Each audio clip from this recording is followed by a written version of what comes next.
আচ্ছা শোনো না, একটা কথা বলতে আজ খুব ইচ্ছে করছে। হয়তো তোমাকে না পাওয়া একটা আফসোস আজীবন থেকে যাবে। হয়তো তোমার করা দূরত্বে এই বুকে একটা শূন্যতা তিল তিল করে ক্ষত করবে। হয়তো আর কখনো কারো প্রতি ঠিক বিশ্বাসটা আর আসবে না। হয়তো তোমাকে পাওয়ার না পাওয়ার মধ্যে একটা ছন্দ আজীবন মনে থেকে যাবে।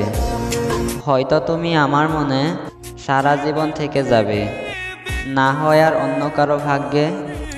তবে এই গল্পের সমাপ্তিতে একজন তো খুশি হবে।